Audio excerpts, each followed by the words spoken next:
Have you ever really thought about what happens when you click something online? Well, today, we're going to pull back the curtain and show you the incredible secret journey your data takes every single time. So you type something in, hit search, and boom, the answer's right there. It feels like magic, doesn't it? But in that one split second, an absolutely wild chain of events kicks off around the entire planet. What is really going on behind that screen?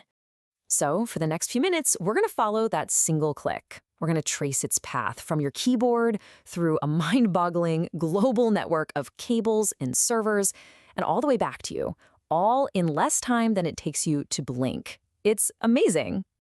See, that click isn't just one simple action. Oh no. Think of it more like the starting pistol for a super high-speed conversation between your computer and, a bunch of others, maybe thousands of miles away. They're all scrambling to get you exactly what you asked for.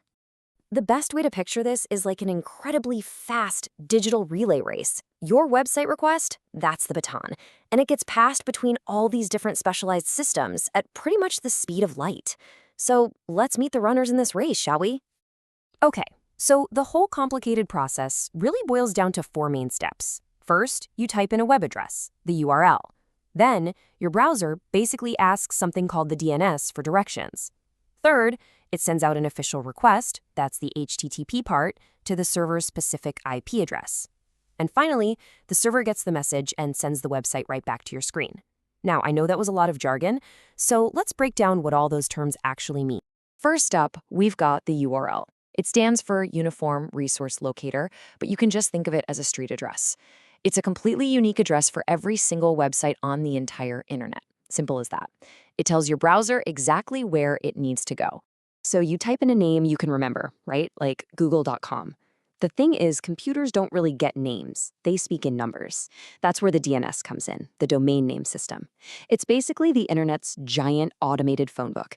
Its whole job is to look up that name you typed and translate it into the numerical address that computers can actually understand. And that numerical address the DNS finds, well, that's the IP address. Every single device hooked up to the internet, your phone, your laptop, the website server, it's got one. It's the digital version of a home address, and it makes sure all that data gets sent to and from the right place. Okay, so your browser's got the address. Now what? It actually has to talk to the server. The language they use is called HTTP, or Hypertext Transfer Protocol. It's just the set of rules for how they format their messages and talk to each other. You've probably seen HTTPS a lot now too. That S just means secure, and it means the whole conversation is encrypted so nobody can snoop on it.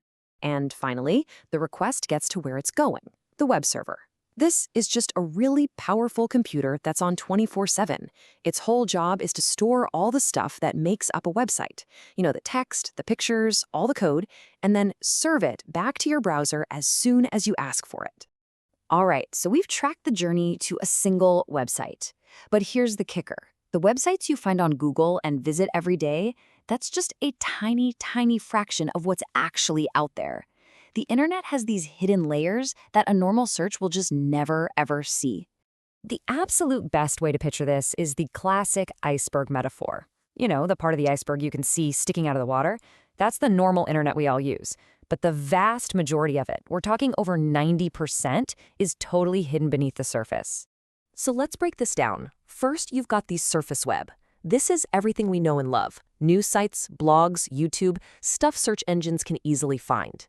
Then there's the deep web, which is actually the biggest part. This isn't scary stuff, it's just anything behind a login. Think about your bank account, your Netflix queue, your private emails. They're on the web, but Google can't see them. And then you have the dark web. This is a tiny piece of the internet that you need special software to get to. It offers total anonymity, and while that has some legit uses, it's also, famous for being a hub for illegal activity.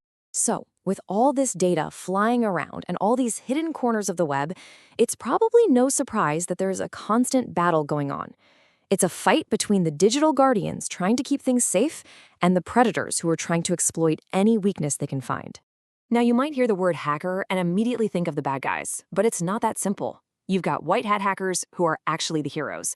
They're ethical security experts who get paid to find security flaws so they can be fixed. Blue hats are pretty similar. They get invited by companies to test systems before they go live. But on the other side, you've got the black hat hackers. These are the villains, the ones breaking into systems for money or to cause chaos. And then somewhere in the middle, you have the gray hats.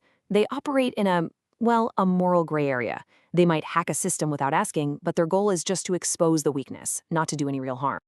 So how do we defend ourselves against all this? Well, one of the most basic lines of defense is a firewall. The best way to think of it is like a digital security guard or a bouncer for your network.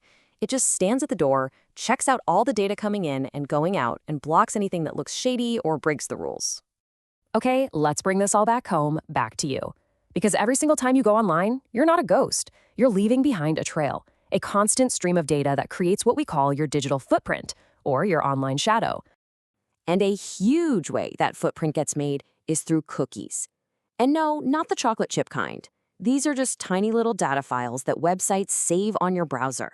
They work like digital breadcrumbs, remembering things like your login information, what you put in your shopping cart, or your preferences, all just to make your next visit a little smoother.